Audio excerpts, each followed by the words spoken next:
चलो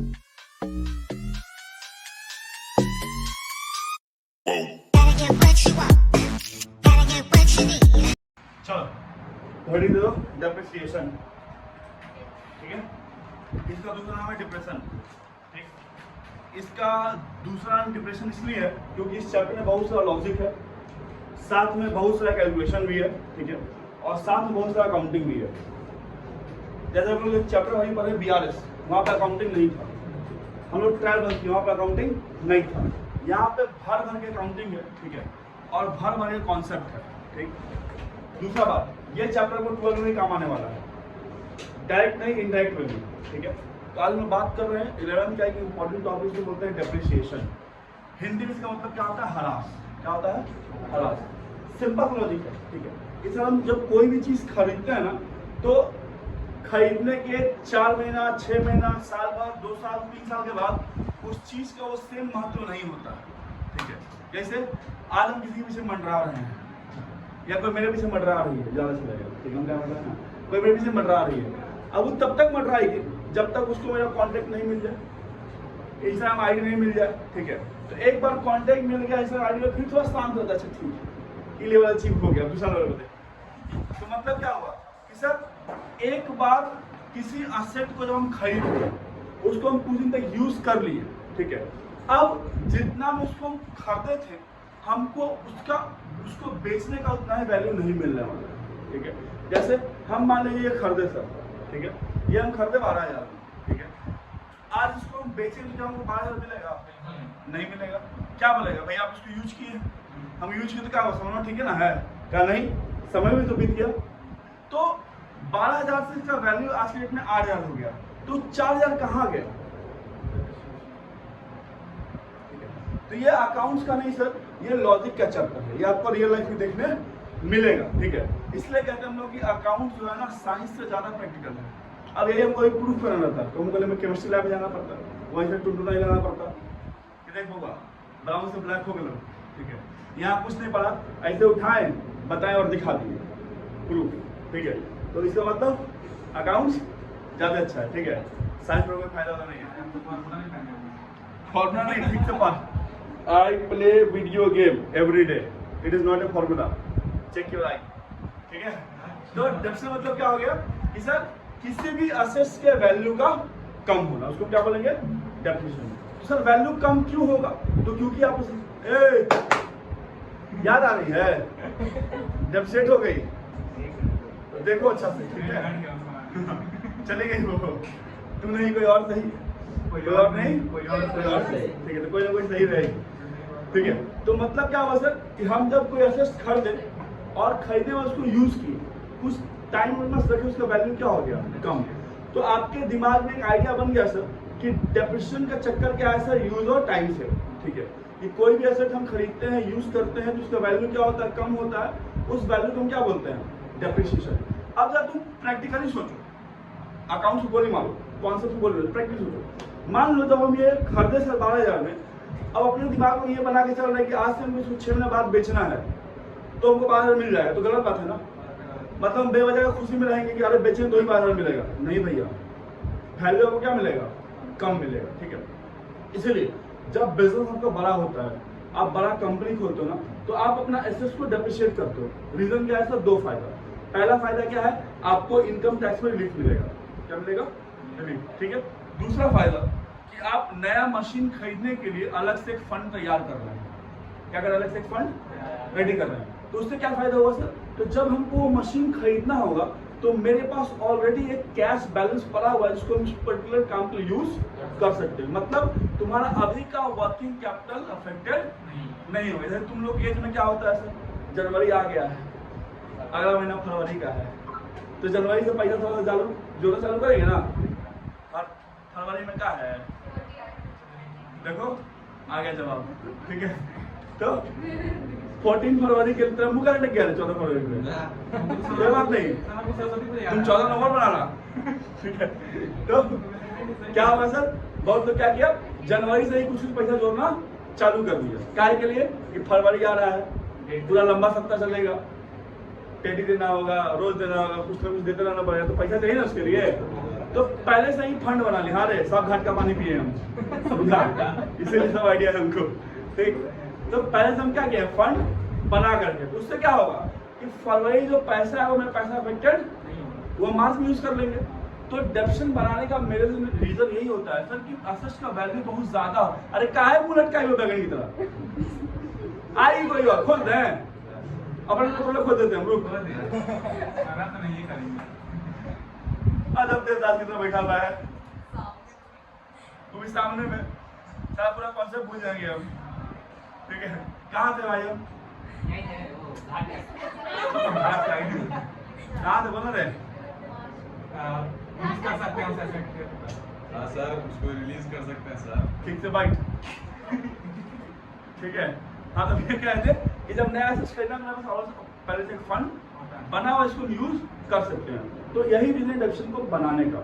हर कंपनी, तुम किसी कंपनी का बैलेंस शीट देखोगे ना, तो हर एक कंपनी में ना ये एक्सपेंस रहेगा।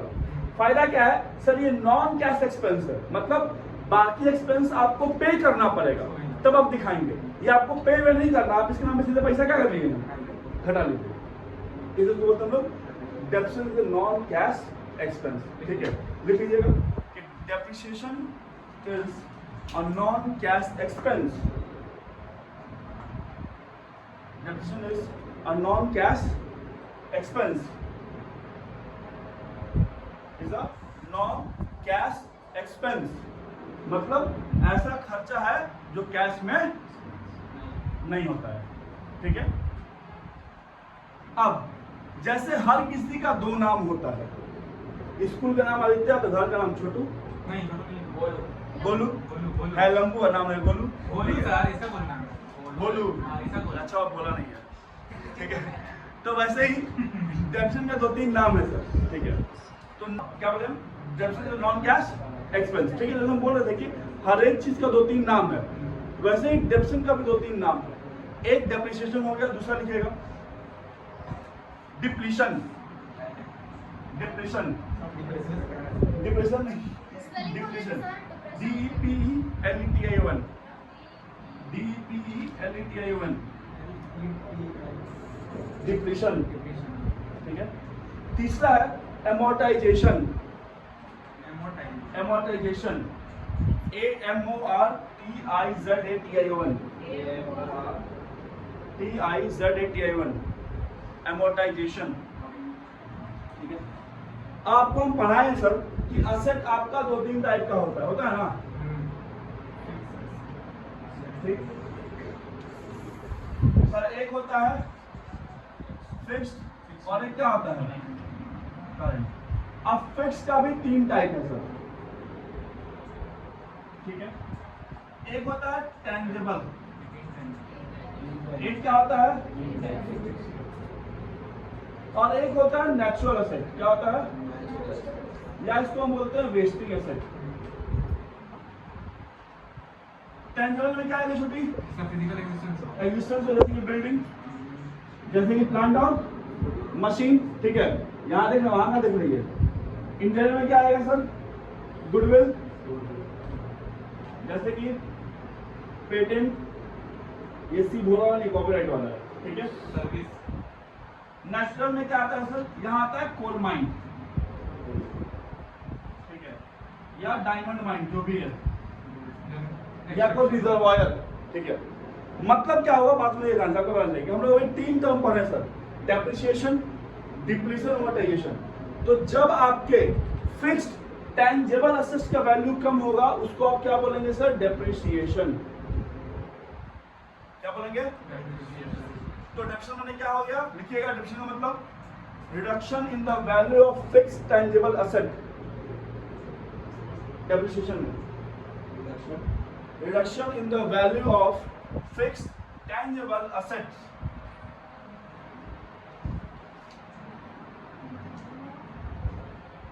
in the value of fixed tangible asset। अच्छा, यहां भी एक एक्सेप्शन है सर, एक ऐसा एसेट है जिसपे डेप्रिसिएशन चार्ज नहीं होता है, उसका वैल्यू हर दिन बढ़ता ही है, घटता नहीं है।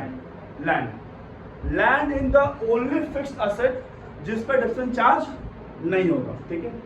जब आपके इनटेंजिबल एसेट्स का वैल्यू कम होता है उसको बोलते हैं डिप्लीशन, सॉरी उसको बोलते हैं अमोर्टाइजेशन। क्या बोलते हैं? अमोर्टाइजेशन। अमोर्टाइजेशन लिखिएगा, अमोर्टाइजेशन में reduction in the value of fixed intangible assets.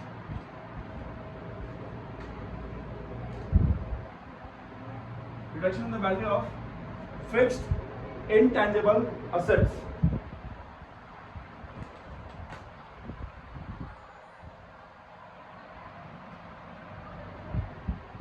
ठीक है। लास्ट क्या बचा?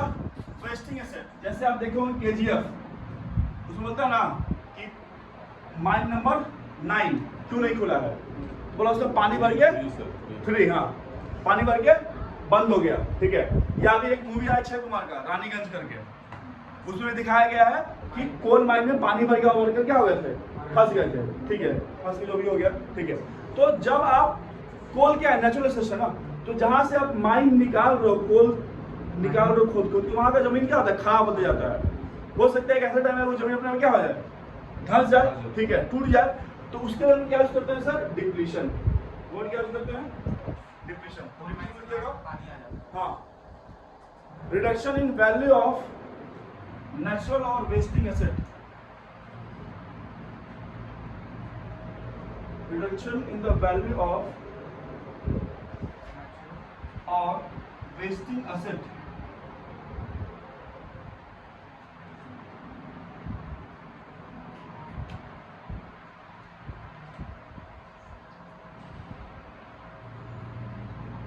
नेचुरल और वेस्टिंग असेट्स, क्लियर है यहाँ तक बात, ठीक है। अब पूरे डेप्रिसिएशन में हमको 2 चीज पढ़ना है सर। एक पढ़ना है सर डेप्रिसिएशन निकालने का तरीका, ठीक है। दूसरा पढ़ना है सर डेप्रिसिएशन का अकाउंटिंग ट्रीटमेंट, ठीक है। मतलब पहला है मेथड ऑफ चार्जिंग डेप्रिसिएशन, ठीक है। दूसरा है sir methods of recording depreciation. तो उससे पहले हम लोग कुछ और थोड़ा बेसिक टर्म्स के बारे में बात करेंगे, तब लोग मेथड्स पे आएंगे, ठीक है। तो आपका 3 टर्म तो क्लियर कर दिए, क्या क्या? डेप्रिसिएशन क्या होगा सर, तो जब आपका फिक्स टेंजिबल एसेट वैल्यू क्या होता है, कम हो, उसको हम क्या बोलेंगे, डेप्रिसिएशन। डिप्लीशन क्या होगा सर, तो जब आपका नेचुरल एसेट वैल्यू कम, उसको क्या बोलेंगे, डिप्लीशन। और अमोर्टाइजेशन क्या हो जाएगा सर, तो जब आपका इनटेंजिबल एसेट वैल्यू क्या हो जाए, कम हो जाए, जैसे गुडविल, पेटेंट, ठीक है। जैसे देखो जो एक किताब लिखा होगा, ये किताब कौन लिखे हैं सर, तो ये किताब लिखे अपने टीके के साथ लिखे हैं, और ये राइट किसको दिए, एपीसी को, एपीसी पर आर पब्लिकेशन को। मतलब इस किताब को छापने का राइट किसके पास है सर, आर के पास। कोई और नहीं छापे, कोई और छाप दिया तो केस कर दो, इसको बोलते हैं कॉपीराइट, ठीक है, वो चीज। हाँ, नेक्स्ट टर्म लिखिएगा, नेक्स्ट टर्म, ठीक है। हिस्टोरिकल कॉस्ट या ओरिजिनल कॉस्ट, हिस्टोरिकल कॉस्ट या ओरिजिनल कॉस्ट, हिस्टोरिकल कॉस्ट या ओरिजिनल कॉस्ट। अब क्या होता है हिस्टोरिकल कॉस्ट और ओरिजिनल कॉस्ट, ठीक है। तो ये कहता है सर जिस वैल्यू पे आप किसी असेट को खरीदे हो, जिस वैल्यू पे आप किसी असेट को खरीदे हो, उसी वैल्यू पे आप डेप्रिसिएशन चार्ज करोगे, ठीक है। तो इस कॉस्ट में क्या क्या आएगा आलमान, तो इस कॉस्ट में आता है उस असेट का कॉस्ट प्राइस प्लस उस असेट को पहली बार यूज करने से पहले जितना भी खर्च हुआ है सब उसके दाम में जुटेगा। जैसे आज अमन बोला कि सर आज हम एसी खरीद के लाए, हमारे वेरी गुड। अमन क्या करता है, बोला 55,000 सर एसी का दाम था, ठीक है। अब क्या अमन एसी ला के रख देगा, बोला क्या ठंडा आ रहा है, बहुत ठंडा लग रहा है, लगाएगा ना, वेरी गुड। तो लगाने के इंजीनियर बनाना पड़ेगा ना, इंजीनियर आएगा तो पैसा लेगा ना। तो मान लो इंजीनियर 5,000 ले गया इंस्टॉलेशन का, किसका ले गया, इंस्टॉलेशन का, ठीक है। अब बोला सर भाड़ा देना पड़ा हमको 1,000 रुपया, बोले कहा है, तो बोला दिल्ली से मंगाए थे एसी, 1,000 रुपया लग गया भाड़ा। तो क्या बिना भाड़ा का सुबह में एसी घर तक पहुंचता, नहीं। तो सर एक दिन वो क्या लग गया सर, गैरेज लग गया, क्या लग गया। अब ये सारा कॉस्ट कितना हो गया सर, 610। तो डेप्शन इस पे चार्ज होगा, ना कि इस 55,000 पे। क्यों सर?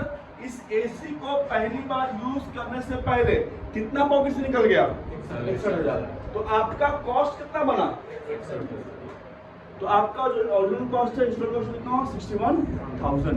ठीक है, तो ओरिजिनल कॉस्ट का मतलब समझ में आया आपको? कोई तकलीफ? तो लिखिएगा, this is the cost on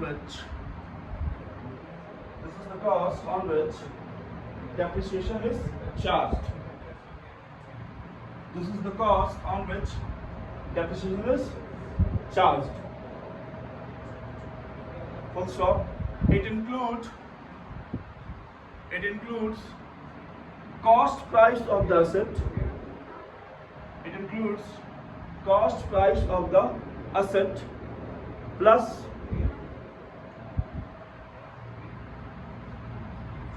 installation expenses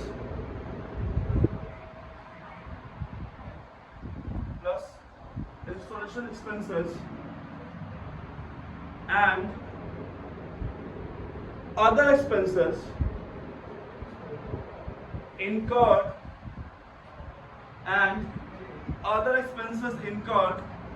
before the use of the asset, and other expenses incurred before the use of the assets.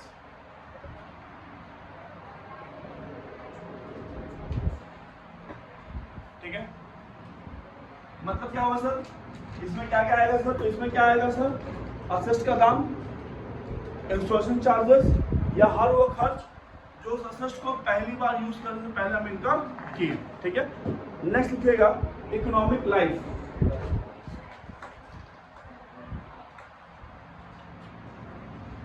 Economic life, economic life.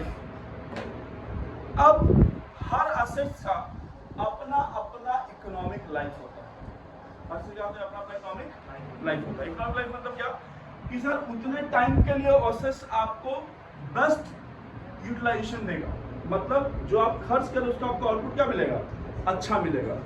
बाद में उतना आउटपुट ना मिले। ऐसा बोलता है सर हम फोन लिए हैं, तो फोन लिए सर 2 साल 3 साल बहुत अच्छे से वो चलेगा, मतलब हम कोई फोन खरीद रहे हैं सर, तो बस इसका 3 साल लाइफ है। इसका मतलब क्या 3 साल खत्म नहीं सर, वो रहेगा लेकिन उतने अच्छे से वो काम हो सके, लैग करने लगे, आउटडेटेड हो जाएगा। ठीक है, टेक्नोलॉजी से बाहर हो जाएगा। ठीक, वो चीज हम लोग कार खरीदते हैं या बाइक, तो कार का अभी लाइफ चल रहा है सर अपने 15 साल, उसका रजिस्ट्रेशन नहीं होगा। मतलब क्या कि आप उतने टाइम तक उस कार का बेस्ट यूटिलाइज कर लिए। ठीक है, कोई दिक्कत की बात नहीं है। तो इकोनॉमिक लाइफ क्या होता है सर? इकोनॉमिक लाइफ असिस्ट का वो लाइफ होता है जिस टाइम पीरियड तक वो बेस्ट सर्विस प्रोवाइड करे। मतलब आपको रिसोर्स का क्या कार्टून है, इन्हें पढ़ाई नहीं है, वो क्या है? बेस्ट ऑप्टिमम प्लेसमेंट क्या हो जाए? रिसोर्सेस हो जाए, उसको बोलते इकोनॉमिक लाइफ। क्लियर बात? लिखिएगा, it refers to the life of asset. It refers to the life of asset during which it can be optimally utilized. During which it can be optimally utilized. During which it can be optimally utilized.